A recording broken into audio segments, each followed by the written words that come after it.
ನಮಸ್ಕಾರ. ಕೊರೋನಾ ಎಚ್ಚರ ಮಧ್ಯಾಹ್ನದ ಬುಲೆಟಿನ್ಗೆ ಸ್ವಾಗತ. ನಾನು ಗೌತಮ್ ಶೆಟ್ಟಿ. ದಕ್ಷಿಣ ಕನ್ನಡ ಜಿಲ್ಲೆಯ ವಿಚಾರಕ್ಕೆ ಬಂದರೆ, ದಕ್ಷಿಣ ಕನ್ನಡ ಜಿಲ್ಲೆಯಲ್ಲಿ ಇದೀಗ ಲಾಕ್ಡೌನ್ ಅನ್ನ ಮತ್ತಷ್ಟು ಕಠಿಣ ಮಾಡೋದಕ್ಕೆ ಜಿಲ್ಲಾಡಳಿತ ಸಿದ್ಧತೆಯನ್ನ ಮಾಡಿಕೊಂಡಿದೆ. ಅದಕ್ಕೋಸ್ಕರ ಈಗ ಜಿಲ್ಲೆಯಲ್ಲಿ 6 ಝೋನ್ಗಳನ್ನ ಕಂಟೈನ್ಮೆಂಟ್ ಝೋನ್ಗಳಾಗಿ ಗುರುತಿಸಿ ದಕ್ಷಿಣ ಕನ್ನಡ ಜಿಲ್ಲಾಡಳಿತ ಈಗ ಆದೇಶವನ್ನ ಹೊರಡಿಸಿದೆ. ಬಂಟ್ವಾಳ ತಾಲೂಕಿನ ಸಜಿಪನಡು, ಬೆಳ್ತಂಗಡಿ ತಾಲೂಕಿನ ಕರಾಯ ಗ್ರಾಮ, ಜೊತೆಗೆ ಪುತ್ತೂರು ತಾಲೂಕಿನ ಸಂಪ್ಯ, ಸುಳ್ಯ ತಾಲೂಕಿನ ಅಜ್ಜಾವರ, ಅದರ ಜೊತೆಗೆ ಮಂಗಳೂರಿನ ತೊಕ್ಕೊಟ್ಟು ಕಂಟೈನ್ಮೆಂಟ್ ಝೋನ್ಗಳಾಗಿ ಈಗ ಗುರುತಿಸಲ್ಪಟ್ಟಿದೆ. ಸರ್ಕಾರದ ನಿರ್ದೇಶನದಂತೆ ಈ ಒಂದು ಪ್ರದೇಶಗಳಲ್ಲಿ ಪೂರ್ಣ ಪ್ರಮಾಣದಲ್ಲಿ ನಿರ್ಬಂಧ ಇರುತ್ತೆ. ಈ ಪ್ರದೇಶದಲ್ಲಿ ಇನ್ಸಿಡೆಂಟ್ ಕಮಾಂಡರ್ಗಳನ್ನು ನೇಮಕ ಮಾಡಿ ಆ ಪ್ರದೇಶಗಳ ಬೇಕು ಬೇಡಗಳನ್ನು ಈಡೇರಿಕೆ ಮಾಡುವಂತಹ ವ್ಯವಸ್ಥೆಗಳನ್ನ ಮಾಡಲಾಗಿದೆ. ಆರೋಗ್ಯಕ್ಕೆ ಸಂಬಂಧಪಟ್ಟಂತಹ ವ್ಯವಸ್ಥೆಗಳು ಜೊತೆಗೆ ಇನ್ನಿತರ ವ್ಯವಸ್ಥೆಗಳನ್ನು ಕಲ್ಪಿಸುವಂತಹ ನಿಟ್ಟಿನಲ್ಲಿ ಈ ಒಂದು ಪ್ರಯತ್ನವನ್ನ ಜಿಲ್ಲಾಡಳಿತದ ಮೂಲಕ ಆಗಿರುವಂಥದ್ದು. ಈ 6 ಪ್ರದೇಶಗಳು ಈಗ ಟೋಟಲ್ ಆಗಿ ಸೀಲ್ ಡೌನ್ ಆಗುತ್ತೆ ಅನ್ನುವಂಥದ್ದನ್ನು ನಾವು ನೋಡಬಹುದು. ದಕ್ಷಿಣ ಕನ್ನಡ ಜಿಲ್ಲಾಡಳಿತ ಈ 6 ಪ್ರದೇಶಗಳನ್ನು ಈಗ ಕಂಟೈನ್ಮೆಂಟ್ ವಲಯ ಅನ್ನುವಂತಹ ಘೋಷಣೆಯನ್ನ ಮಾಡಿ ಸೀಲ್ ಡೌನ್ ಮಾಡಿದೆ. ಅದರ ಪ್ರಕಾರ ದಿಕ್ಕುಗಳನ್ನು ಕೂಡ ಗುರುತು ಮಾಡಲಾಗಿದೆ. ಈ ಮೂಲಕ ಕಂಟೈನ್ಮೆಂಟ್ ಝೋನ್ಗಳು ಯಾವುದೆಲ್ಲ ಇದೆಯೋ ಅವುಗಳ ಗಡಿಯನ್ನು ಕೂಡ ಈಗಾಗಲೇ ಟೋಟಲ್ ಆಗಿ ಗುರುತು ಮಾಡಲಾಗಿದೆ. ಅದರನ್ನ ಈಗ ಯಾವೆಲ್ಲ ಪ್ರದೇಶಗಳು ಗಡಿಯಲ್ಲಿ ಬರುತ್ತೆ ಅನ್ನುವಂತಹ ಡೀಟೇಲ್ ಅನ್ನ ನಾವು ನೋಡ್ತಾ ಹೋಗೋದಿದ್ರೆ, ತೊಕ್ಕೊಟ್ಟು ಕಂಟೈನ್ಮೆಂಟ್ ಏರಿಯಾದ ಡೀಟೇಲ್ ಅನ್ನ ಮೊದಲು ನಾವು ನೋಡೋದಿದ್ರೆ, ಉತ್ತರಕ್ಕೆ ತೊಕ್ಕೊಟ್ಟು ಬಸ್ ನಿಲ್ದಾಣ, ದಕ್ಷಿಣಕ್ಕೆ ಸ್ಫೂರ್ತಿ ಕ್ಲಿನಿಕ್, ಪೂರ್ವಕ್ಕೆ ಚೆಂಬುಗುಡ್ಡೆಯ ಹೌಸ್ ಸೈಟ್ ಮತ್ತು ಪಶ್ಚಿಮಕ್ಕೆ ರಾಷ್ಟ್ರೀಯ ಹೆದ್ದಾರಿ 66. ಇದು ಟೋಟಲ್ ಆಗಿ ಸೀಲ್ ಡೌನ್ ಆಗಿರುವಂತಹ ತೊಕ್ಕೊಟ್ಟಿನ ವಿಚಾರ. ತೊಕ್ಕೊಟ್ಟು ಕಂಟೈನ್ಮೆಂಟ್ ಏರಿಯಾದಲ್ಲಿ ಇಷ್ಟು ಈ ಗಡಿಯ ಒಳಗೆ ಟೋಟಲ್ ಆಗಿ ಸೀಲ್ ಡೌನ್ ಆಗುತ್ತೆ. ಉಪ್ಪಿನಂಗಡಿ ಉತ್ತರಕ್ಕೆ ಗ್ರಾಮ ಪಂಚಾಯತ್ ರಸ್ತೆ, ದಕ್ಷಿಣಕ್ಕೆ KV ಶೆಟ್ಟಿ ಹೌಸ್, ಪೂರ್ವಕ್ಕೆ ಹೈದ್ರೋಸ್ ಹೌಸ್ ಮತ್ತು ಪಶ್ಚಿಮಕ್ಕೆ ಸವಿತಾ ಭಟ್ ಅವರ ಮನೆ ಏನಿದೆ ಆ ಒಂದು ವಲಯವನ್ನ ಕಂಟೈನ್ಮೆಂಟ್ ಝೋನ್ ಆಗಿ ಈಗ ಗುರುತಿಸಲಾಗಿದೆ.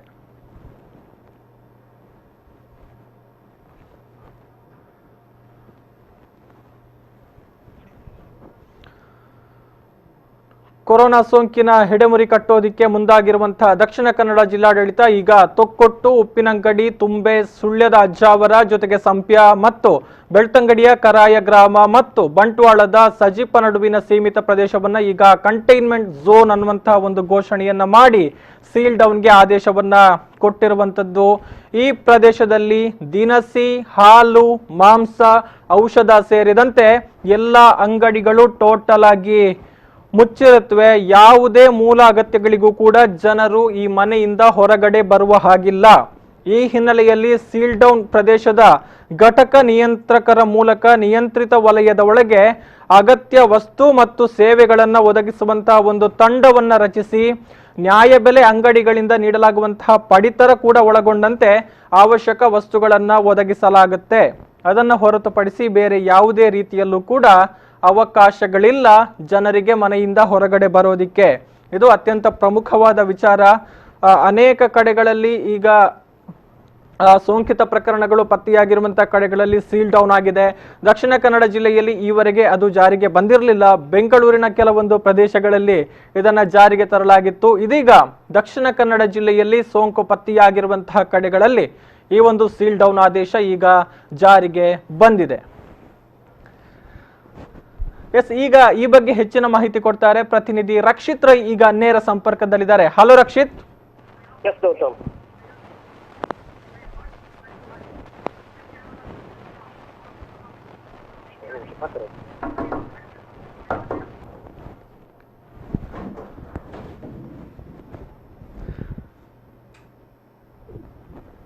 ಹಲೋ ಹಲೋ ರಕ್ಷಿತ್, ಧ್ವನಿ ಕೇಳಿಸ್ತಾ ಇದೆಯಾ? ಎಸ್, ಅಂದ್ರೆ ಈಗ 6 ವಲಯಗಳನ್ನ ಕಂಟೈನ್ಮೆಂಟ್ ಝೋನ್ಗಳಾಗಿ ಈಗ ಜಿಲ್ಲಾಡಳಿತ ಗುರುತು ಮಾಡಿರುವಂತದ್ದು. ಅಲ್ಲಿ ವ್ಯವಸ್ಥೆಗಳು ಹೇಗಿರುತ್ತೆ ಅಥವಾ ಮುಂದಕ್ಕೆ ಏನಾಗುತ್ತೆ ಈ ಪ್ರದೇಶಗಳು ಅನ್ನುವಂಥದ್ದು ಈಗ? ಗೌತಮ್, ದಕ್ಷಿಣ ಕನ್ನಡ ಜಿಲ್ಲೆಯಲ್ಲಿ ಕೋವಿಡ್-19 ನಿಯಂತ್ರಣ ಮಾಡುವ ನಿಟ್ಟಿನಲ್ಲಿ ಜಿಲ್ಲಾಡಳಿತ ಸಾಕಷ್ಟು ಮುಂಜಾಗ್ರತಾ ಕ್ರಮಗಳನ್ನ ಕೈಗೊಳ್ತಾ ಇದೆ. ಆ ನಿಟ್ಟಿನಲ್ಲಿ ನಿನ್ನೆಯ ದಿನ ಸರ್ಕಾರ ಒಂದು ಸುತ್ತೋಲೆಯನ್ನ ಹೊರಡಿಸಿರುವಂತದ್ದು ವೈರಸ್ ನಿಯಂತ್ರಣಕ್ಕಾಗಿ ಸುಲಭವಾಗಿ ಕಾರ್ಯತಂತ್ರವನ್ನ ಅನುಷ್ಠಾನ ಮಾಡುವ ನಿಟ್ಟಿನಲ್ಲಿ, ಅಂದ್ರೆ ನಿಯಂತ್ರಣ ವಲಯ ಸ್ಥಾಪಿಸುವ ನಿಟ್ಟಿನಲ್ಲಿ ನಿಯಂತ್ರಣ ಅಂದ್ರೆ ಝೋನ್ಗಳಾಗಿ ನಿಯಂತ್ರಣ ಮಾಡಿರುವಂತಹದ್ದು. ಈ ನಿಟ್ಟಿನಲ್ಲಿ ಜಿಲ್ಲಾಧಿಕಾರಿಗಳು ಇನ್ನೊಂದು ಸುತ್ತೋಲೆಯನ್ನ ಹೊರಡಿಸಿದ್ದಾರೆ.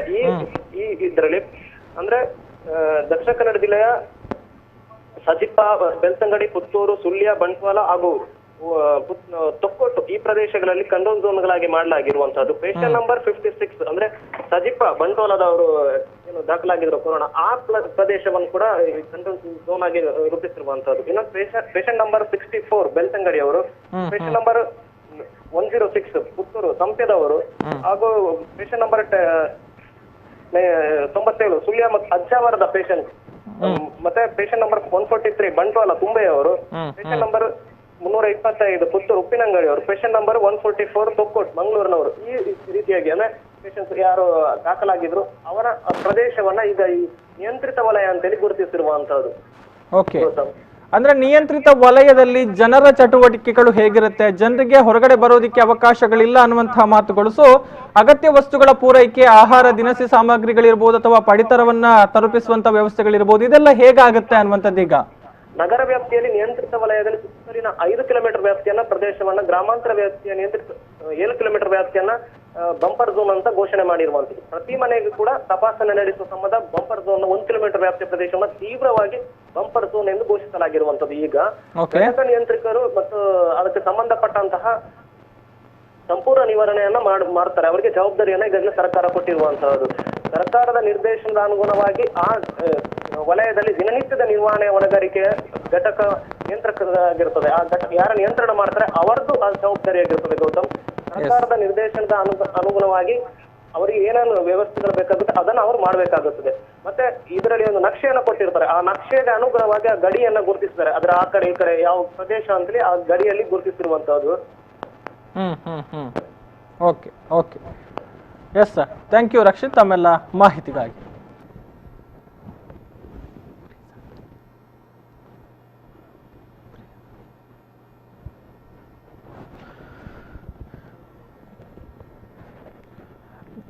ಎಸ್, ಅಂದ್ರೆ ನಿಯಂತ್ರಣ ಕೇಂದ್ರಗಳ ಮೂಲಕ ಇದನ್ನ ಟೋಟಲ್ ಆಗಿ ಸೀಲ್ ಡೌನ್ ಮಾಡಲಾಗಿರುವಂತದ್ದು. ಅದರ ಉಸ್ತುವಾರಿಯ ಮೂಲಕ ಎಲ್ಲ ವ್ಯವಸ್ಥೆಗಳು ಮುಂದಕ್ಕೆ ಜಾರಿಯಲ್ಲಿ ಬರುತ್ತೆ. ಅಂದ್ರೆ ಬೇಕಾದಂತಹ ಅವಶ್ಯಕ ವಸ್ತುಗಳನ್ನ ಸಪ್ಲೈ ಮಾಡುವಂತದ್ದು ಇರ್ಬೋದು ಅಥವಾ ಜನರಿಗೆ ಬೇಕಾದಂತಹ ಎಲ್ಲ ವಿಚಾರಕ್ಕೆ ಸಂಬಂಧಪಟ್ಟ ಹಾಗೆ ಮೇಲುಸ್ತುವಾರಿಯನ್ನ ಘಟಕ ನಿಯಂತ್ರಕರು ಇಲ್ಲಿ ನೋಡಿಕೊಳ್ತಾರೆ. ನಿಯಂತ್ರಿತ ವಲಯದ ಕಣ್ಣಳತೆ ದೂರದಲ್ಲಿ ಘಟನಾ ನಿಯಂತ್ರಣಾ ಕೇಂದ್ರವನ್ನ ಸ್ಥಾಪಿಸಬೇಕು ಹಾಗೂ ಈ ಒಂದು ಕೇಂದ್ರ ಏನಿದೆ ಆ ಕೇಂದ್ರದಿಂದಲೇ ಕಾರ್ಯನಿರ್ವಹಣೆಗಳಾಗಬೇಕು. ಅಂದ್ರೆ ಘಟನಾ ನಿಯಂತ್ರಕರು ಒಂದು ಕೇಂದ್ರೀಕೃತ ನಿಯಂತ್ರಣಾ ಕೊಠಡಿ, ಕಂಟ್ರೋಲ್ ರೂಮ್ ಅನ್ನ ಹೊಂದಿರಬೇಕು.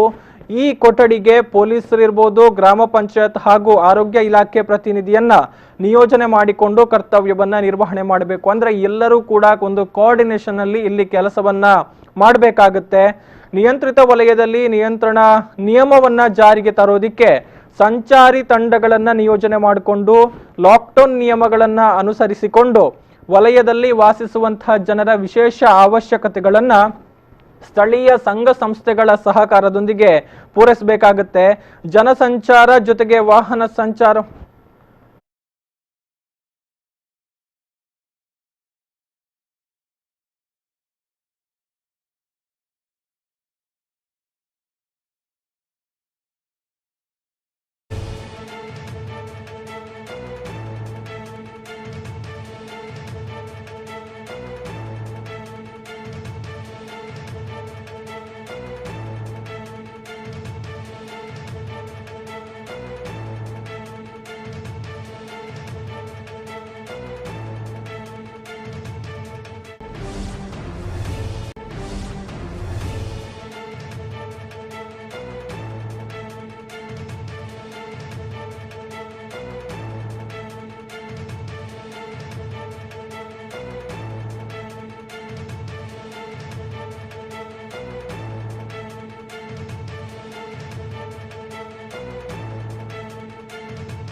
ಗುರುತಿಸಲಾಗಿರುವಂತಹ ಕಂಟೈನ್ಮೆಂಟ್ ಝೋನ್ಗಳಲ್ಲಿ ಬೇಕಾದಂತಹ ಅವಶ್ಯಕತೆಗಳನ್ನ ಸರ್ಕಾರದ ವತಿಯಿಂದಲೇ ಪೂರೈಕೆ ಮಾಡಲಾಗುತ್ತೆ. ಸ್ಥಳೀಯ ಸಂಘ ಸಂಸ್ಥೆಗಳನ್ನ ವಿಶ್ವಾಸಕ್ಕೆ ತೆಗೆದುಕೊಂಡು ಅವರ ಮೂಲಕ ಕೆಲಸವನ್ನ ಮಾಡಬೇಕು. ಜನ ಜೊತೆಗೆ ವಾಹನ ಸಂಚಾರವನ್ನ ತಡೆಯುವುದಕ್ಕೆ ಕೂಡ ಪೊಲೀಸರು ಖಾಯಂ ಬ್ಯಾರಿಕೇಡ್ಗಳನ್ನ ಹಾಕಿ ಇಡೀ ವಲಯವನ್ನ ಈಗ ಸೀಲ್ ಡೌನ್ ಮಾಡ್ತಾ ಇದ್ದಾರೆ.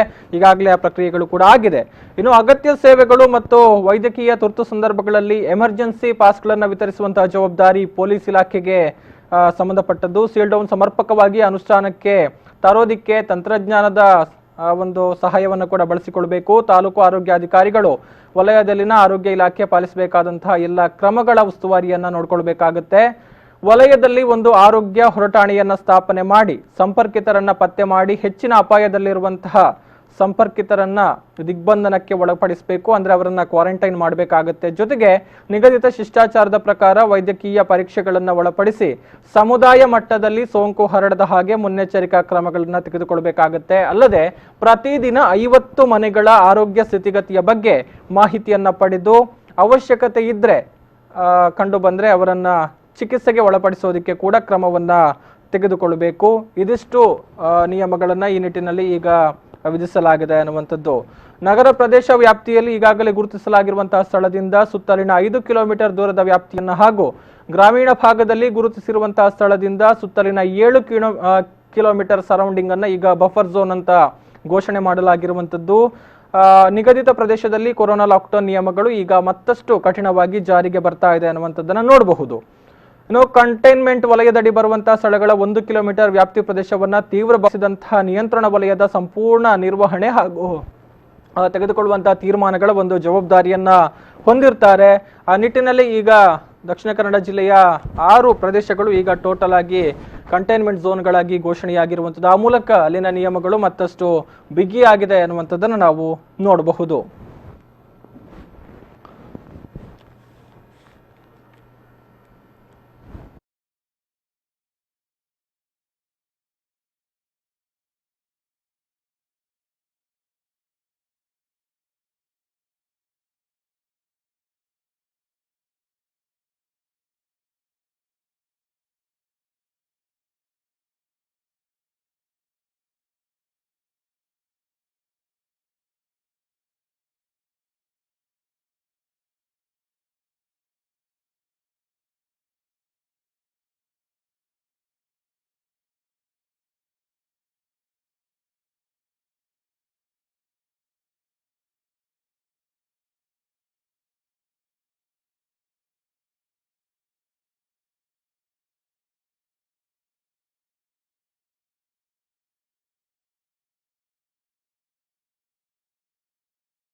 ಇನ್ನು ಮುಂದಿನ ಒಂದು ವಿಚಾರ, ಲಾಕ್ಡೌನ್ ಕಟ್ಟುನಿಟ್ಟಾಗಿ ಜಾರಿಯಲ್ಲಿದೆ. ಎಲ್ಲರೂ ಕೂಡ ದಯವಿಟ್ಟು ತಮ್ಮ ಆರೋಗ್ಯವನ್ನ ಕಾಪಾಡಿಕೊಳ್ಳುವಂತ ನಿಟ್ಟಿನಲ್ಲಿ ಮನೆಯಲ್ಲೇ ಇರಿ, ಅಥವಾ ನೀವು ಯಾವ ಪ್ರದೇಶದಲ್ಲಿ ಈಗ ಇದ್ದೀರೋ ಅದರಲ್ಲೇ ಇದ್ದು ಬಿಡಿ ಲಾಕ್ಡೌನ್ ಮುಗಿಯುವವರೆಗೆ ಅನ್ನುವಂತ ಒಂದು ಮಾತುಗಳನ್ನ ಹೇಳಿದ್ರು. ಆದ್ರೆ ಆ ಮಾತುಗಳನ್ನ ಉಲ್ಲಂಘಿಸುವಂತಹ ಅನೇಕ ವಿಚಾರಗಳು ಈಗ ಕಂಡು ಬರ್ತಾ ಇರುವಂತದನ್ನ ನಾವು ನೋಡಬಹುದು.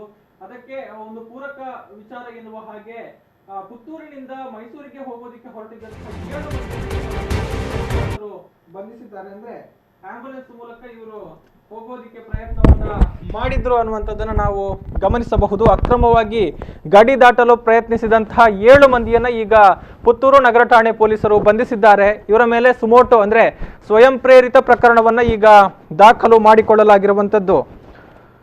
ಅಂದ್ರೆ ಈಗ ನಾವು ಗಮನಿಸಬಹುದು, ಎಲ್ಲ ಕಡೆಯಲ್ಲೂ ಕೂಡ ಕಟ್ಟುನಿಟ್ಟಿನ ಲಾಕ್ಡೌನ್ ಜಾರಿಯಲ್ಲಿರುವಂಥದ್ದು. ಅಂತಹ ಸಂದರ್ಭದಲ್ಲಿ ಈ ಒಂದು ನಿಯಮವನ್ನ ಉಲ್ಲಂಘನೆ ಮಾಡಿ ಆಂಬ್ಯುಲೆನ್ಸ್ ಮೂಲಕ ಇವರು ಮೈಸೂರಿಗೆ ಹೋಗೋದಿಕ್ಕೆ ಪ್ರಯತ್ನಗಳನ್ನ ಮಾಡಿದ್ರು. ಈ ಒಂದು ಆರೋಪದ ಮೇಲೆ ಈಗ 7 ಮಂದಿಯನ್ನ ಬಂಧಿಸಲಾಗಿರುವಂಥದ್ದನ್ನು ನಾವು ನೋಡಬಹುದು. ಲಾಕ್ಡೌನ್ ನಿಯಮವನ್ನ ಉಲ್ಲಂಘಿಸಿ ಮೈಸೂರು ಕಡೆಗೆ ಆಂಬ್ಯುಲೆನ್ಸ್ ನಲ್ಲಿ ಹೊರಟಿದ್ದಂತಹ 7 ಮಂದಿ ಈಗ ಅರೆಸ್ಟ್ ಆಗಿದ್ದಾರೆ. ಪುತ್ತೂರಿನ ಮೊಹಮ್ಮದ್ ಜುನೈದ್, ಮೊಹಮ್ಮದ್ ಇಲಿಯಾಸ್, ಸಲೀಮುದ್ದೀನ್ ಯಾನೆ ಪಾಪು, ಅಬ್ದುಲ್ ರಜಾಕ್, ರಶೀದ್, ಸಂಶುದ್ದೀನ್, ಮೊಹಮ್ಮದ್ ಇರ್ಷಾದ್ ಬಂಧಿತ ಆರೋಪಿಗಳು. ಇವರು KA 51 AB 3455 ಎನ್ನುವಂತಹ ರಿಜಿಸ್ಟ್ರೇಷನ್ ನಂಬರ್ ಹೊಂದಿರುವಂತಹ ಆಂಬ್ಯುಲೆನ್ಸ್ ನಲ್ಲಿ ರಾತ್ರಿ ಹೊರಟಿದ್ರು. ಕೊಡಗು ಜಿಲ್ಲೆಯ ಕುಶಾಲನಗರ ಸರಹದ್ದಿನ ಕೊಪ್ಪ ಎಂಬಲ್ಲಿ ಪೊಲೀಸರು ತಡೆದು ನೋಡಿದಂತಹ ಸಂದರ್ಭದಲ್ಲಿ ಆಂಬ್ಯುಲೆನ್ಸ್ ನಲ್ಲಿ 7 ಜನರು ಮೈಸೂರಿನತ್ತ ಪಯಣವನ್ನು ಬೆಳೆಸಿರುವಂತಹ ವಿಚಾರ ತಿಳಿದು ಬಂತು. ಕೂಡಲೇ ಅವರನ್ನ ಆಂಬ್ಯುಲೆನ್ಸ್ ನಲ್ಲೇ ವಾಪಸ್ ಕಳುಹಿಸುವಂತಹ ಕೆಲಸವನ್ನ ಮಾಡಿದ್ರು. ಅಲ್ಲಿಂದ ಬರ್ತಾ ಇದ್ದಾಗ ಮತ್ತೆ ದಕ್ಷಿಣ ಕನ್ನಡ ಜಿಲ್ಲೆಯ ಗಡಿ ಭಾಗವನ್ನ ಪ್ರವೇಶ ಮಾಡುವ ವೇಳೆ ಪುತ್ತೂರು ಪೊಲೀಸರು ಇವರನ್ನ ಬಂಧಿಸಿದ್ದಾರೆ. ಈಗ ಆರೋಪಿಗಳ ವಿರುದ್ಧ ಸುಮೋಟೋ ಪ್ರಕರಣವನ್ನ ದಾಖಲಿಸಿಕೊಂಡು ಪ್ರಕರಣ ಈಗ ಠಾಣೆಯಲ್ಲಿ ದಾಖಲಾಗಿದೆ. ಆಂಬ್ಯುಲೆನ್ಸ್ ಮೂಲಕ ನಿಯಮವನ್ನ ಉಲ್ಲಂಘನೆ ಮಾಡಿ ಹೊರ ಜಿಲ್ಲೆಗೆ ಹೋಗೋದಕ್ಕೆ ಪ್ರಯತ್ನ ಪಟ್ಟಂತಹ ಆರೋಪದ ಮೇಲೆ 7 ಜನರು ಈಗ ಬಂಧನಕ್ಕೆ ಒಳಗಾಗಿದ್ದಾರೆ.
ಬರ್ತಾ ಇರುವಂತಹ ಬ್ರೇಕಿಂಗ್ ನ್ಯೂಸ್ ಇದು. ಉಸಿರಾಟದ ತೊಂದರೆಯಿಂದ ಆಸ್ಪತ್ರೆಗೆ ದಾಖಲಾಗಿದ್ದಂತಹ ಮಹಿಳೆಯೊಬ್ಬರು ಸಾವನ್ನಪ್ಪಿದ್ದಾರೆ ಎನ್ನುವಂತಹ ಮಾಹಿತಿ ಬರ್ತಾ ಇದೆ. ಮಂಗಳೂರಿನ ವೆನ್ಲಾಕ್ ಆಸ್ಪತ್ರೆಯಲ್ಲಿ ಈಗ ಮಹಿಳೆ ಸಾವನ್ನಪ್ಪಿದ್ದಾರೆ.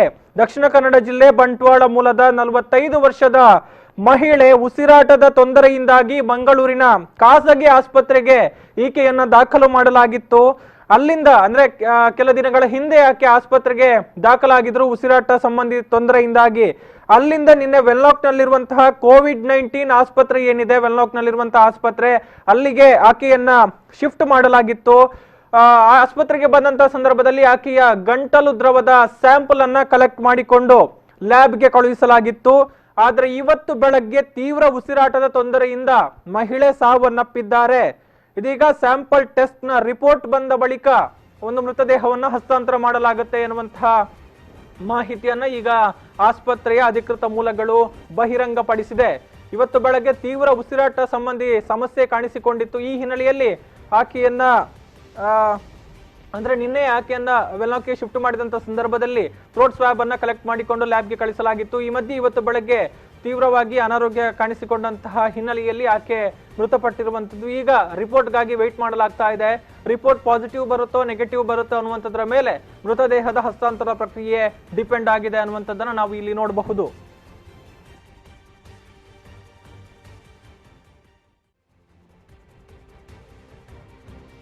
ನಾಗೇಶ್ ಕಾವೂರು, ಹಲೋ ನಾಗೇಶ್. ಎಸ್, ಏನಿದೆ ಈ ಬಗ್ಗೆ ಹೆಚ್ಚಿನ ಡೀಟೇಲ್ಸ್ ಅನ್ನುವಂಥದ್ದು ಈಗ? ಹೌದು ಗೌತಮ್, ಈಗ ಒಂದು ಸದ್ಯದ ಮಟ್ಟಿನಲ್ಲಿ ಇದೊಂದು ಯಾವುದೋ ಒಂದು ಉಸಿರಾಟದ ತೊಂದರೆಯಿಂದ ಮಹಿಳೆ ಒಂದು ಸಾವನ್ನಪ್ಪಿರುವಂತಹ ಘಟನೆ ಇವತ್ತು ಮಂಗಳೂರಿನ ಅಂದ್ರೆ ವೆನ್ಲಾಕ್ ಆಸ್ಪತ್ರೆಯಲ್ಲಿ ನಡೆದಿರುವಂತದ್ದು. ಈಗ ಇನ್ನಷ್ಟೇ ಅದು ಮೃತಪಟ್ಟ ಯಾವ ಕಾರಣದಿಂದ ಅವರು ಮೃತಪಟ್ಟಿದ್ದಾರೆ ಎಂದು ವರದಿ ಬರ್ಬೇಕಾಗುತ್ತೆ. ಅಂದ್ರೆ 3 ಗಂಟೆಗೆ ಈಗ ಅಷ್ಟೇ DHO ಅವರು ಅಂದ್ರೆ DHO ಅವರು ಈಗ ಹೇಳಿರೋದಕ್ಕೋಸ್ಕರ 3 ಗಂಟೆಗೆ ಒಂದು ವರದಿ ಬರುತ್ತೆ. ಆ ಪ್ರಕಾರ ಅದು ಹೇಗೆ ಅವರು ಮೃತಪಟ್ಟಿದ್ದಾರೆ ಎಂಬುದು ನಿಖರವಾದ ಮಾಹಿತಿಯನ್ನು ಈಗ ಕೊಡಲಾಗುತ್ತೆ. ಜೊತೆಗೆ ಇವರು ಪುತ್ತೂರು ಅಂದ್ರೆ ಬಂಟ್ವಾಳ ತಾಲೂಕಿನ ನಿವಾಸಿಯಾಗಿ ಇರುವುದು ಎಂದು ಈಗ ತಿಳಿದು ಬಂದಿರುವಂತದ್ದು ಗೌತಮ್. ಓಕೆ, ಅಂದ್ರೆ ಆಸ್ಪತ್ರೆಗೆ ಎಷ್ಟು ದಿನಗಳ ಹಿಂದೆ ದಾಖಲಾಗಿದ್ರು ಅನ್ನುವಂಥದ್ದು, ಅಂದ್ರೆ ಈ ಒಂದು ಸೋಂಕಿನ ಲಕ್ಷಣಗಳು ಬೇರೆ ಏನಾದ್ರೂ ಅವರಲ್ಲಿ ಕಾಣಿಸಿಕೊಂಡಿತ್ತ ಆಸ್ಪತ್ರೆಗೆ ದಾಖಲಾದಂತಹ ಸಂದರ್ಭದಲ್ಲಿ? ಈ ಬಗ್ಗೆ ಏನಾದ್ರೂ ಹೆಚ್ಚಿನ ಮಾಹಿತಿಗಳು ಲಭ್ಯ ಆಗಿದೆಯಾ ಅನ್ನುವಂಥದ್ದು ಇದುವರೆಗೆ?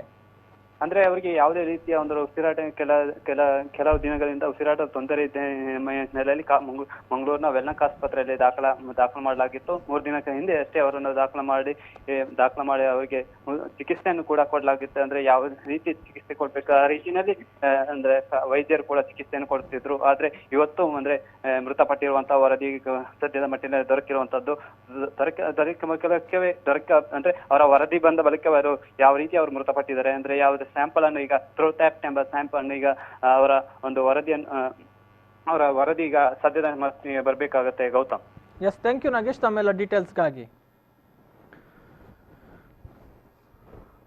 ಎಸ್, ಮಂಗಳೂರಿನ ವೆನ್ಲಾಕ್ ಆಸ್ಪತ್ರೆಯಲ್ಲಿ ಈಗ ಸಾವು ಸಂಭವಿಸಿರುವಂತದ್ದು. ಆದ್ರೆ ಆಕೆ ದಾಖಲಾಗಿದ್ದು ಮಂಗಳೂರಿನ ಖಾಸಗಿ ಆಸ್ಪತ್ರೆಗೆ ಉಸಿರಾಟದ ಸಮಸ್ಯೆ ಇತ್ತು ಅನ್ನುವಂತಹ ಕಾರಣಕ್ಕಾಗಿ ಆಕೆಯನ್ನ ಮಂಗಳೂರಿನ ಖಾಸಗಿ ಆಸ್ಪತ್ರೆಗೆ ಶಿಫ್ಟ್ ಮಾಡಲಾಗಿತ್ತು. ಆದ್ರೆ ಏನು ಉಸಿರಾಟ ಸಂಬಂಧಿ ಸಮಸ್ಯೆಗಳು ಕೂಡ ಕೋವಿಡ್-19 ನ ಹಿನ್ನೆಲೆಯಲ್ಲಿ ಕಾಣಿಸಿಕೊಳ್ಳುವಂತಹ ಸಾಧ್ಯತೆಗಳಿರುವಂತದ್ದು. ಅಂದ್ರೆ ಅದೇನಾದ್ರೂ ಲಾಸ್ಟ್ ಸ್ಟೇಜ್ಗೆ ಹೋಗಿಬಿಟ್ಟಿದ್ರೆ, ಸೋಂಕು ಅಂತಿಮ ಹಂತವನ್ನ ತಲುಪಿ ಬಿಟ್ಟಿದ್ರೆ ಒಂದು ದೇಹದಲ್ಲಿ ಉಸಿರಾಟದ ಸಮಸ್ಯೆಯೇ ಕಾಣಿಸಿಕೊಳ್ಳುವಂತದ್ದು. ಹೀಗಾಗಿ ಏನು ಇರುವಂತಹ ಮಾರ್ಗಸೂಚಿಗಳ ಪ್ರಕಾರ ಆಕೆಯನ್ನ ಕೋವಿಡ್-19 ಆಸ್ಪತ್ರೆಗೆ ಶಿಫ್ಟ್ ಮಾಡಲಾಗಿತ್ತು. ನಿನ್ನೆ ಆಸ್ಪತ್ರೆಗೆ ದಾಖಲು ಮಾಡಿಕೊಳ್ಳುವಂತಹ ಸಂದರ್ಭದಲ್ಲಿ ಆಕೆಯ ಗಂಟಲು ದ್ರವದ ಸ್ಯಾಂಪಲ್ ಅನ್ನ ಕಲೆಕ್ಟ್ ಮಾಡಿಕೊಂಡು ಲ್ಯಾಬ್ಗೆ ಕಳುಹಿಸಲಾಗಿತ್ತು. ಆದ್ರೆ ಇವತ್ತು ಬೆಳಗ್ಗಿನ ವೇಳೆ ಅವರ ಆರೋಗ್ಯದಲ್ಲಿ ಏರುಪೇರಾಗಿದೆ. ಅಂದ್ರೆ ಉಸಿರಾಟದ ಸಮಸ್ಯೆ ಉಲ್ಬಣಗೊಂಡು ಆಕೆ ಮೃತಪಟ್ಟಿದ್ದಾರೆ ಅನ್ನುವಂಥದ್ದು.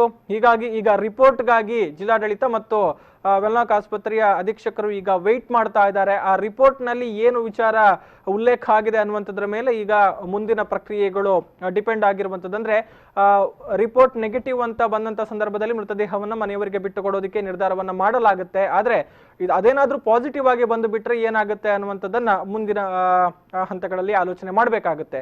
ನಾವು ಗಮನಿಸಬಹುದು, ಕಳೆದ 4-5 ದಿನಗಳ ಹಿಂದೆ ಸುರತ್ಕಲ್ ಮೂಲದ ಯುವಕನೊಬ್ಬ ಕೂಡ ಹೊಟ್ಟೆ ನೋವಿನಿಂದ ಆಸ್ಪತ್ರೆಗೆ ದಾಖಲಾಗಿದ್ದ. ಆ ಸಂದರ್ಭದಲ್ಲಿ ಕೂಡ ಆ ಸುತ್ತಮುತ್ತಲಿನ ಪ್ರದೇಶದಲ್ಲಿ ವ್ಯಾಪಕವಾಗಿ ಆತಂಕ ಎದುರಾಗಿತ್ತು.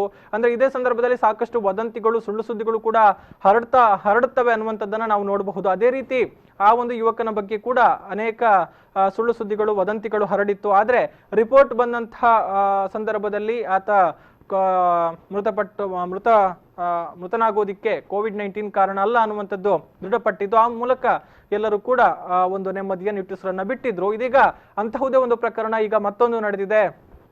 ಆಸ್ಪತ್ರೆಗೆ ದಾಖಲಾಗಿದ್ದಂತಹ ಮಹಿಳೆ ಉಸಿರಾಟದ ಸಮಸ್ಯೆಯಿಂದ ಸಾವನ್ನಪ್ಪಿದ್ದಾರೆ. ಸೊ ಅವರ ರಿಪೋರ್ಟ್ಗಾಗಿ ಈಗ ವೇಟ್ ಮಾಡಲಾಗ್ತಾ ಇದೆ. ಸೊ ಆ ರಿಪೋರ್ಟ್ ಬಂದ ಬಳಿಕ ಏನು ಸಾವಿಗೆ ನಿಖರ ಕಾರಣ ಅನ್ನುವಂಥದ್ದು ತಿಳಿದು ಬರುತ್ತೆ.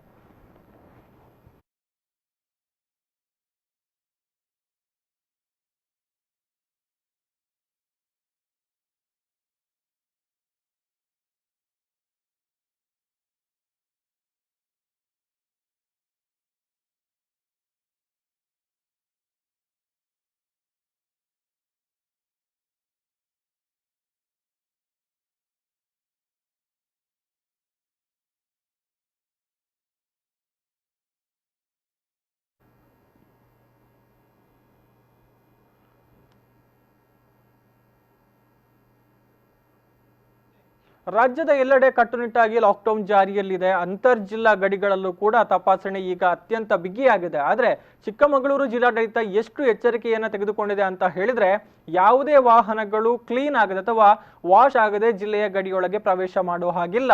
ಈಗ ಚಾರ್ಮಾಡಿ ಚೆಕ್ ಪೋಸ್ಟ್ ಏನಿದೆ, ಅಂದ್ರೆ ಚಿಕ್ಕಮಗಳೂರು ಜಿಲ್ಲೆಗೆ ಪ್ರವೇಶ ಮಾಡುವಂತಹ ಚೆಕ್ ಪೋಸ್ಟ್, ಅಲ್ಲಿ ಪ್ರತಿಯೊಂದು ವಾಹನಗಳನ್ನ ಕೂಡ ತೊಳೆದು ಅಲ್ಲಿಂದ ಮುಂದಕ್ಕೆ ಅವಕಾಶಗಳನ್ನು ಕೊಡಲಾಗುತ್ತೆ. ವಾಹನಗಳು ತೊಳೆಯದೇ ಇದ್ದರೆ, ಜೊತೆಗೆ ಚಾಲಕರು ಶುಚಿತ್ವವನ್ನ ಪಾಲನೆ ಮಾಡದೇ ಇದ್ದಲ್ಲಿ ಯಾವುದೇ ಕಾರಣಕ್ಕೂ ಜಿಲ್ಲೆಯ ಒಳಗೆ ನಾವು ಅವಕಾಶವನ್ನ ಕೊಡೋದಿಲ್ಲ ಎನ್ನುವಂತಹ ಮಾತುಗಳನ್ನ ಅಲ್ಲಿನ ಪೊಲೀಸರು ಕೂಡ ಹೇಳ್ತಾ ಇದ್ದಾರೆ. ಕಟ್ಟುನಿಟ್ಟಾಗಿ ಅಲ್ಲಿ ವಾಹನಗಳ ತಪಾಸಣೆ ಚಾಲ್ತಿಯಲ್ಲಿದೆ ಅನ್ನುವಂಥದ್ದನ್ನು ನಾವು ನೋಡಬಹುದು. ಅಂದ್ರೆ ಅತ್ತ ಕಡೆಯಿಂದ ಅನೇಕ ಸರಕಿನ ವಾಹನಗಳು, ಗೂಡ್ಸ್ ವೆಹಿಕಲ್ಗಳು ದಕ್ಷಿಣ ಕನ್ನಡ ಜಿಲ್ಲೆಗೆ ಬರುತ್ತೆ.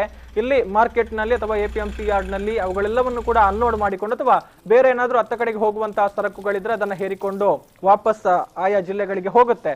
ಆದ್ರೆ ಅಂತ ಸಂದರ್ಭದಲ್ಲಿ ದಕ್ಷಿಣ ಕನ್ನಡ ಜಿಲ್ಲೆಯಿಂದ ಆಯಾ ಜಿಲ್ಲೆಗಳಿಗೆ ಹೋಗುವಾಗ ಪ್ರತಿಯೊಂದು ವಾಹನಗಳನ್ನ ಕೂಡ ಕ್ಲೀನ್ ಮಾಡಬೇಕು. ಅದನ್ನ ಶುಚಿಯಾಗಿ ತೊಳೆದು, ಅಂದ್ರೆ ಒಂದು ರೀತಿ ಸ್ಯಾನಿಟೈಸ್ ಮಾಡಿ ಆ ಜಿಲ್ಲೆಗಳಿಗೆ ಬಿಟ್ಟು ಬಿಡುವಂತಹ ಒಂದು ಕೆಲಸಗಳಿಗೆ ಆಗ್ತಾ ಇದೆ. ನಾವು ಈಗ ದೃಶ್ಯಗಳಲ್ಲಿ ಗಮನಿಸ್ತಾ ಇರುವಂತದ್ದು ಇದು ಚಾರ್ಮಾಡಿಯಲ್ಲಿರುವಂತಹ ಅಣ್ಣಪ್ಪ ಸ್ವಾಮಿ ಗುಡಿಯ ಬಳಿ ಒಂದು ಚೆಕ್ ಪೋಸ್ಟ್ ಏನಿದೆ, ಅಲ್ಲಿ ಪ್ರತಿಯೊಂದು ವಾಹನಗಳನ್ನ ತಪಾಸಣೆ ಮಾಡಲಾಗ್ತಾ ಇದೆ. ಅಂದ್ರೆ ಅದು ಗಡಿಭಾಗ ಆಗಿರುವಂತಹ ಹಿನ್ನೆಲೆಯಲ್ಲಿ ಪ್ರತಿಯೊಂದು ವಾಹನಗಳನ್ನ ಕೂಡ ತಡೆದು ಚೆಕ್ ಮಾಡ್ತಾರೆ. ಆ ಸಂದರ್ಭದಲ್ಲಿ ವಾಹನಗಳನ್ನ ಇಲ್ಲಿ ತೊಳೆಯುವಂಥದ್ದು ಅತಿ ಅಗತ್ಯ ಆಗಿದೆ. ತೊಳೆಯದೇ ಇದ್ದಲ್ಲಿ, ವಾಹನ ಕ್ಲೀನ್ ಇಲ್ಲದೆ ಇದ್ದಲ್ಲಿ ಯಾವುದೇ ವಾಹನಗಳಿಗೂ ಕೂಡ ಚಿಕ್ಕಮಗಳೂರು ಗಡಿಯೊಳಕ್ಕೆ ಪ್ರವೇಶವನ್ನ ಕೊಡಲಾಗ್ತಾ ಇಲ್ಲ.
ನಮ್ಮನ್ನು ಕೇಳುವವರೇ ಇಲ್ಲ ಅಂತ ಪರಿಸ್ಥಿತಿ ಇದೆ.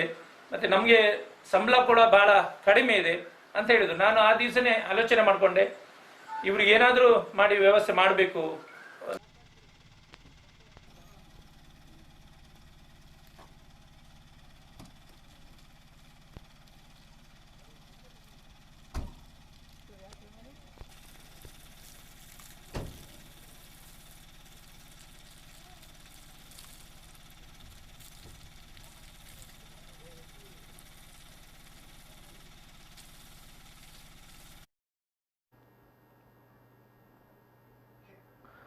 ಇನ್ನು ಶಸ್ತ್ರಚಿಕಿತ್ಸೆಗೆ ಒಳಗಾಗಿದ್ದಂತಹ ಮಹಿಳೆಯೊಬ್ಬರಿಗೆ ರಕ್ತದ ಅವಶ್ಯಕತೆ ಇರುವುದನ್ನ ಮನಗಂಡು ಕರ್ತವ್ಯದಲ್ಲಿದ್ದಂತಹ ಪೊಲೀಸ್ ಪೇದೆಯೊಬ್ಬರು ರಕ್ತದಾನ ಮಾಡಿ ಮಾನವೀಯತೆಯನ್ನ ಮೆರೆದಿದ್ದಾರೆ. ಮೂಡಬಿದ್ರೆ ಪೊಲೀಸ್ ಠಾಣೆಯ ಸಿಬ್ಬಂದಿ ಅವರು ಈಗ ನಿನ್ನೆಯ ಕೋವಿಡ್-19 ವಾರಿಯರ್ ಆಫ್ ದ ಡೇ ಎನ್ನುವಂತ ಒಂದು ಹೆಗ್ಗಳಿಕೆಗೆ ಪಾತ್ರರಾಗಿದ್ದಾರೆ. ಮೂಡಬಿದ್ರೆ ಪೊಲೀಸ್ ಠಾಣೆಯ ಕಾನ್ಸ್ಟೇಬಲ್ ಆಗಿರುವಂತಹ ಬಸವರಾಜ ಪಾಟೀಲ್ ಅವರು ತನ್ನ ಕೆಲಸದ ಒತ್ತಡದ ಮಧ್ಯೆ ಕೂಡ ರಕ್ತದಾನ ಮಾಡಿದ್ದಾರೆ. ಅಂದ್ರೆ ಆಳ್ವಾಸ್ ಆಸ್ಪತ್ರೆಯಲ್ಲಿ ಚಿಕಿತ್ಸೆಯನ್ನ ಪಡಿತಾ ಇದ್ದಂತಹ ಕಾರ್ಕಳದ ಮಹಿಳೆಯೊಬ್ಬರಿಗೆ ಶಸ್ತ್ರಚಿಕಿತ್ಸೆ ಮಾಡ್ತಾ ಇದ್ದಂಥ ಸಂದರ್ಭದಲ್ಲಿ ರಕ್ತದ ಅವಶ್ಯಕತೆ ಇತ್ತು. ಓ ಪಾಸಿಟಿವ್ ಗ್ರೂಪ್ನ ರಕ್ತ ಬೇಕಾಗಿತ್ತು. ಅಂತ ಸಂದರ್ಭದಲ್ಲಿ ಮಾಹಿತಿಯನ್ನ ಪಡೆದುಕೊಂಡಂತಹ ಬ್ಲಡ್ ಡೋನರ್ಸ್ ಹೆಲ್ಪ್ ಲೈನ್ ಸಂಘಟನೆಯ ಸದಸ್ಯರು ಮೂಡಬಿದ್ರೆ ಪೊಲೀಸ್ ಠಾಣೆಯ ಕಾನ್ಸ್ಟೇಬಲ್ ಬಸವರಾಜ್ ಪಾಟೀಲ್ ಅವರ ಸಹಾಯವನ್ನ ಕೇಳಿದ್ರು. ಅಂದ್ರೆ ಅವರು ಈ ಹಿಂದೆ ಕೂಡ ರಕ್ತದಾನದಂತಹ ಪ್ರಕ್ರಿಯೆಗಳಲ್ಲಿ ಪಾಲ್ಗೊಂಡಿದ್ರು. ಈ ಹಿನ್ನೆಲೆಯಲ್ಲಿ ಅವರ ಸಹಾಯವನ್ನ ಇಲ್ಲಿ ಬ್ಲಡ್ ಡೋನರ್ ಸಂಘಟನೆಯ ಸದಸ್ಯರು ಕೇಳಿದ್ರು. ಅಂತ ಸಂದರ್ಭದಲ್ಲಿ ನಾನೇ ರಕ್ತವನ್ನ ಕೊಡ್ತೇನೆ ಎನ್ನುವಂತಹ ನಿಟ್ಟಿನಲ್ಲಿ ಬಸವರಾಜ್ ಅವರು ತಕ್ಷಣ ಸ್ಪಂದಿಸಿ ಪೊಲೀಸ್ ಇನ್ಸ್ಪೆಕ್ಟರ್ ದಿನೇಶ್ ಕುಮಾರ್ ಅವರ ಅನುಮತಿಯನ್ನ ಪಡೆದು ಆಸ್ಪತ್ರೆಗೆ ತೆರಳಿ ಮಹಿಳೆಯರಿಗೆ ತನ್ನ ಓ ಪಾಸಿಟಿವ್ ಗ್ರೂಪ್ನ ರಕ್ತವನ್ನ ನೀಡಿ ನೆರವಾಗಿದ್ದಾರೆ. ಇವರ ಈ ಒಂದು ಮಾನವೀಯ ಕಾರ್ಯ ಇದೀಗ ವಾರಿಯರ್ ಆಫ್ ದ ಡೇ ಗೌರವಕ್ಕೂ ಪಾತ್ರವಾಗಿದೆ. ಪೊಲೀಸ್ ಕಮಿಷನರ್ ಡಾಕ್ಟರ್ ಹರ್ಷ ಅವರು ನಿನ್ನೆ ದಿನದ covid warrior of the day ಎನ್ನುವಂತಹ ಒಂದು ಗೌರವವನ್ನು ನೀಡಿ ಇವರನ್ನ ಅಭಿನಂದಿಸಿದ್ದಾರೆ.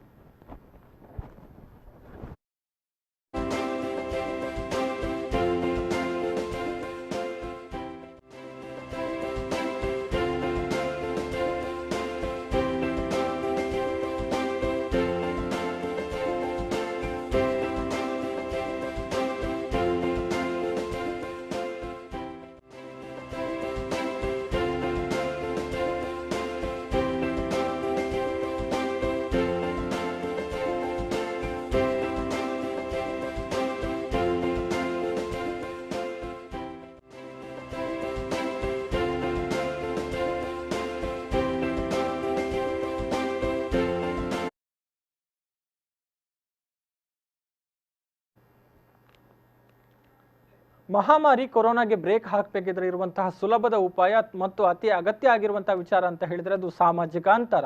ಆದರೆ ಪಡುಬಿದ್ರಿ ಪೇಟೆಯಲ್ಲಿರುವಂತಹ ಒಂದು ಹೈಟೆಕ್ ಮೀನು ಮಾರ್ಕೆಟ್ ಏನಿದೆ ಅಲ್ಲಿನ ಪರಿಸ್ಥಿತಿಯನ್ನು ಗಮನಿಸಿದ್ರೆ ಅಲ್ಲಿ ಸಾಮಾಜಿಕ ಅಂತರಕ್ಕೂ ಆ ಮಾರ್ಕೆಟ್ಗೂ ಯಾವುದೇ ರೀತಿಯ ಸಂಬಂಧ ಇಲ್ಲ ಎನ್ನುವ ಹಾಗೆ ಅಲ್ಲಿ ವ್ಯಾಪಾರ ವಹಿವಾಟು ನಡೆಯುತ್ತೆ. ಈ ಒಂದು ವಿಚಾರ ಈಗ ವ್ಯಾಪಾರಸ್ಥರು ಮಾತ್ರ ಅಲ್ಲ ಸಾರ್ವಜನಿಕರ ಆತಂಕಕ್ಕೆ ಕೂಡ ಕಾರಣ ಆಗಿರುವಂಥದ್ದು. ಅಂದ್ರೆ ಪಡುಬಿದ್ರಿ ಗ್ರಾಮದ ಹೃದಯ ಭಾಗದಲ್ಲಿರುವಂತಹ ಹೈಟೆಕ್ ಮೀನು ಮಾರುಕಟ್ಟೆಯಲ್ಲಿ ಸಾಮಾಜಿಕ ಅಂತರವೇ ಇಲ್ಲದ ಹಾಗೆ ವ್ಯಾಪಾರ ವಹಿವಾಟು ನಡೀತಾ ಇದೆ. ನಾವು ದೃಶ್ಯಗಳಲ್ಲಿ ಕೂಡ ಗಮನಿಸಬಹುದು ಎಷ್ಟು ಜನದಟ್ಟಣೆ ಅಲ್ಲಿ ಇದೆ ಅನ್ನುವಂಥದ್ದು. ನೂರಾರು ಮಂದಿ ಗುಂಪು ಸೇರಿ ಮೀನುಗಳ ಏಲಂ ಪ್ರಕ್ರಿಯೆ ಇಲ್ಲಿ ನಡೀತಾ ಇದೆ. ಹೀಗಾಗಿ ಜನರು ಈ ಒಂದು ಸಾಮಾಜಿಕ ಅಂತರದ ವಿಚಾರ ಇಲ್ಲಿ ಪಾಲನೆಯಾಗೋದಿಲ್ವಾ, ಅದು ಇಲ್ಲಿಗೆ ಅನ್ವಯ ಆಗೋದಿಲ್ವಾ ಅನ್ನುವಂಥ ಪ್ರಶ್ನೆಗಳನ್ನ ಈಗ ಕೇಳ್ತಾ ಇದ್ದಾರೆ. ಸರ್ಕಾರ ನಾಡದೋಣಿ ಮೀನುಗಾರಿಕೆಗೆ ಒಂದು ಅವಕಾಶವನ್ನ ಕಲ್ಪಿಸಿದ್ರು ಕೂಡ ಅದನ್ನ ಮಾರಾಟ ಮಾಡೋದಿಕ್ಕೆ ಸೂಕ್ತ ಮಾರ್ಗದರ್ಶನವನ್ನ ಕೊಡ್ತಾ ಇಲ್ಲ.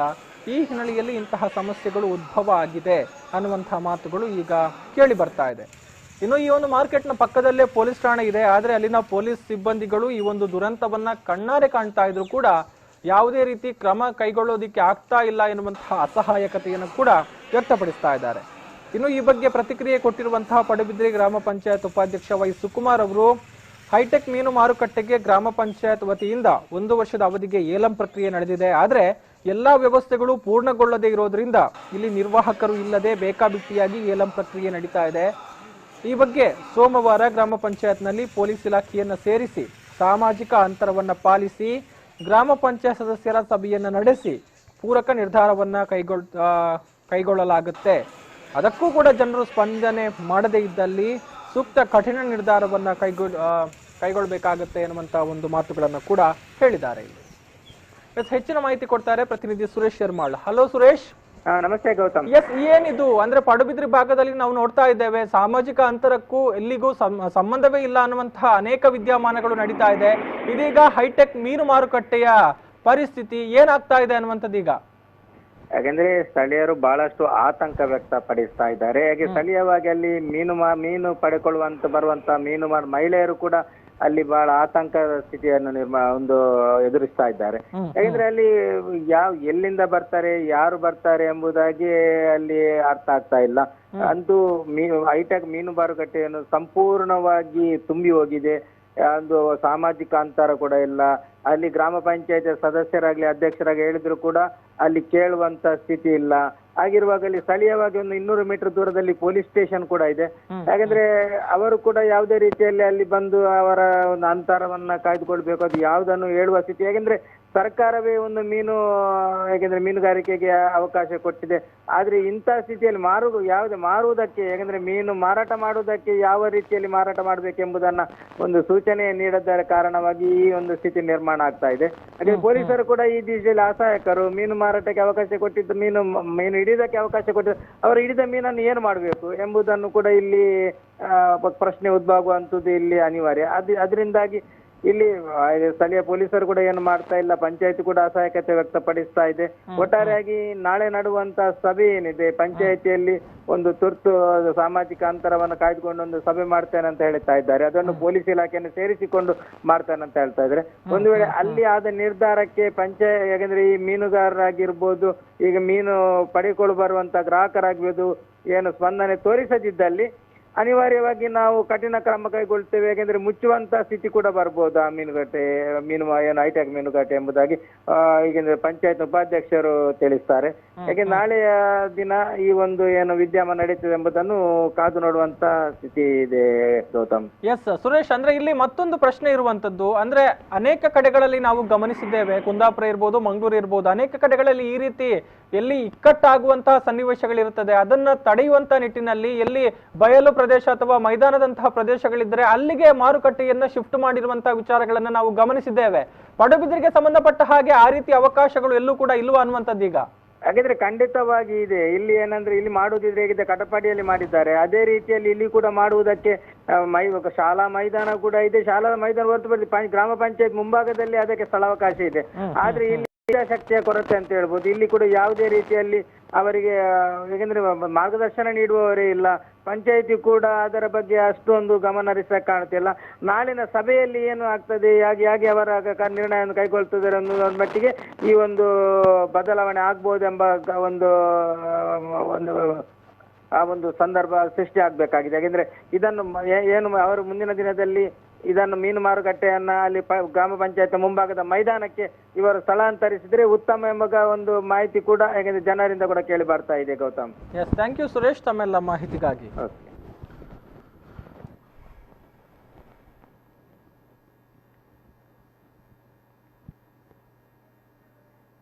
ಟೆಂಡರ್ ಆಗಿತ್ತು. ಟೆಂಡರ್ನವರು ಕೊರೋನಾ ಬಂದದ ನಂತರ ತಮಗೆ ನಿರ್ವಹಣೆ ಮಾಡಲಿಕ್ಕೆ ಆಗುವುದಿಲ್ಲ ಎನ್ನುವಂಥದ್ರಿಂದಾಗಿ ಕೈ ಬಿಟ್ಟಿದ್ದಾರೆ.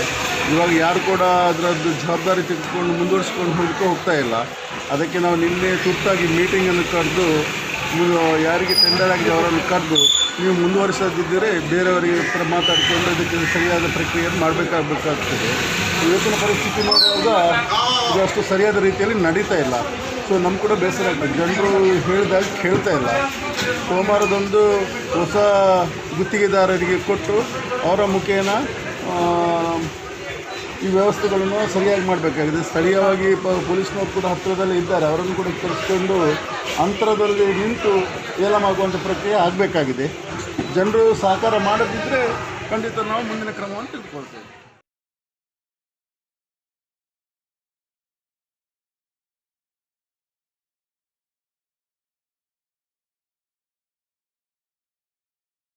ಬಂದದ ನಂತರ ತಮಗೆ ನಿರ್ವಹಣೆ ಮಾಡಲಿಕ್ಕೆ ಆಗುವುದಿಲ್ಲ ಎನ್ನುವಂಥದ್ರಿಂದಾಗಿ ಕೈ ಬಿಟ್ಟಿದ್ದಾರೆ. ಇವಾಗ ಯಾರು ಕೂಡ ಅದರದ್ದು ಜವಾಬ್ದಾರಿ ತೆಗೆದುಕೊಂಡು ಮುಂದುವರಿಸ್ಕೊಂಡು ಹೋಗ್ತಾ ಇಲ್ಲ. ಅದಕ್ಕೆ ನಾವು ನಿನ್ನೆ ತುರ್ತಾಗಿ ಮೀಟಿಂಗನ್ನು ಕರೆದು ಯಾರಿಗೆ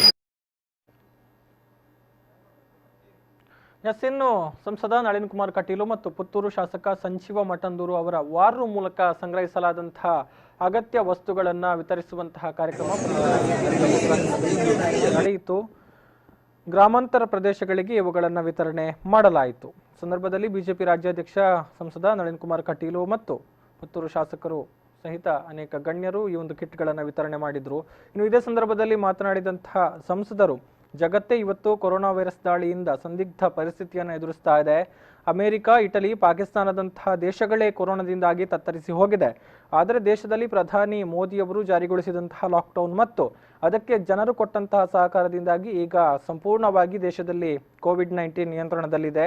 ಆದರೆ ಜಾಗೃತೆಯ ದೃಷ್ಟಿಯಿಂದ ಲಾಕ್ಡೌನ್ ಅನ್ನು ಮುಂದುವರಿಸಲಾಗಿದೆ. ಕೇಂದ್ರ ಸರ್ಕಾರ ರೂಪಾಯಿ 1,70,000 ಕೋಟಿ ಅನುದಾನವನ್ನು ಈಗ ಮೀಸಲಿಟ್ಟು ಅದರಲ್ಲಿ ಜನಸಾಮಾನ್ಯರ ಕಣ್ಣೀರು ಒರೆಸುವಂತಹ ಕೆಲಸವನ್ನ ಮಾಡ್ತಾ ಇದೆ ಎನ್ನುವಂತಹ ಮಾತುಗಳನ್ನ ಹೇಳಿದ್ರು.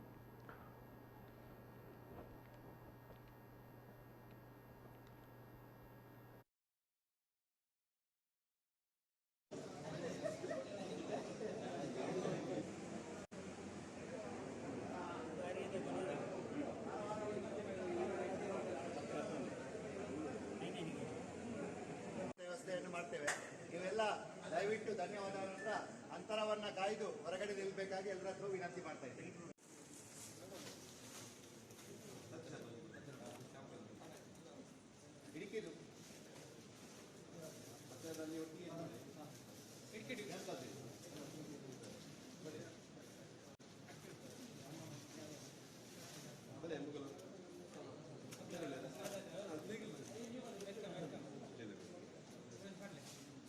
ಒಂದು ಕಷ್ಟದಲ್ಲಿ ನಿಜವಾಗಲೂ ಇರತಕ್ಕಂಥದ್ದು, ಇನ್ನೊಂದು ಸಮಯದ ಲಾಭವನ್ನು ಪಡ್ಬೋದು.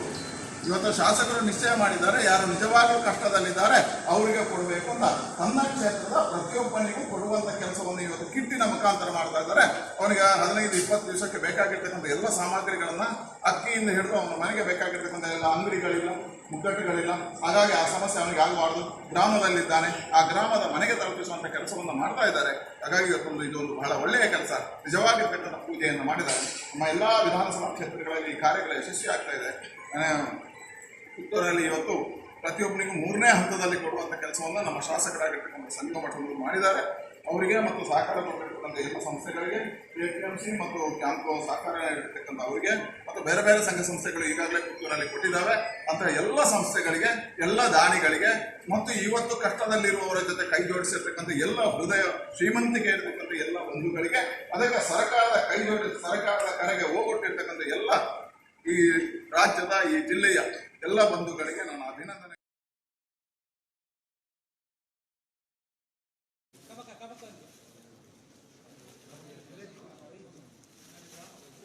ವಿಧಾನಸಭಾ ಕ್ಷೇತ್ರದ ಸುಮಾರು 7,200 ಕುಟುಂಬಗಳಿಗೆ 3 ಹೊತ್ತಿನ ಊಟವನ್ನು ಒದಗಿಸುವಂತಹ ವ್ಯವಸ್ಥೆಯನ್ನು ಮಾಡಲಾಗಿದೆ. ಕೊರೋನಾ ವಿರುದ್ಧ ಕೆಲಸ ಮಾಡ್ತಾ ಇರುವಂತಹ ಆಶಾ, ಅಂಗನವಾಡಿ ಮತ್ತು ಸರ್ಕಾರಿ ಆಸ್ಪತ್ರೆ, ಪ್ರಾಥಮಿಕ ಮತ್ತು ಸಮುದಾಯ ಆರೋಗ್ಯ ಕೇಂದ್ರದ ಸುಮಾರು 400ಕ್ಕೂ ಅಧಿಕ ಕಾರ್ಯಕರ್ತರು, ಸಿಬ್ಬಂದಿಗಳಿಗೆ ಅಕ್ಕಿ, ಇತರ ಆಹಾರ ಮತ್ತು ತರಕಾರಿಗಳನ್ನು ಒಳಗೊಂಡ ಕಿಟ್ ಅನ್ನು ವಿತರಣೆ ಮಾಡಲಾಗಿದೆ ಎನ್ನುವಂತಹ ಮಾತುಗಳನ್ನು ಪುತ್ತೂರು ಶಾಸಕರು ಹೇಳಿದರು.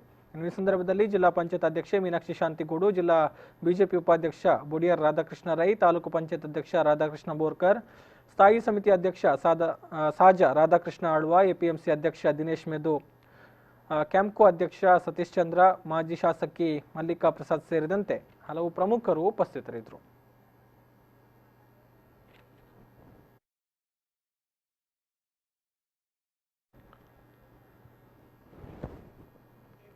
ಇದಿಷ್ಟು ಇವತ್ತಿನ ಸುದ್ದಿ. ಮುಂದಿನ ಸುದ್ದಿ ಮಾಹಿತಿ ಜೊತೆಗೆ ಮತ್ತೆ ಬರ್ತೇನೆ. ನೋಡ್ತಾ ಇರಿ V4 ನ್ಯೂಸ್. ನಮಸ್ಕಾರ.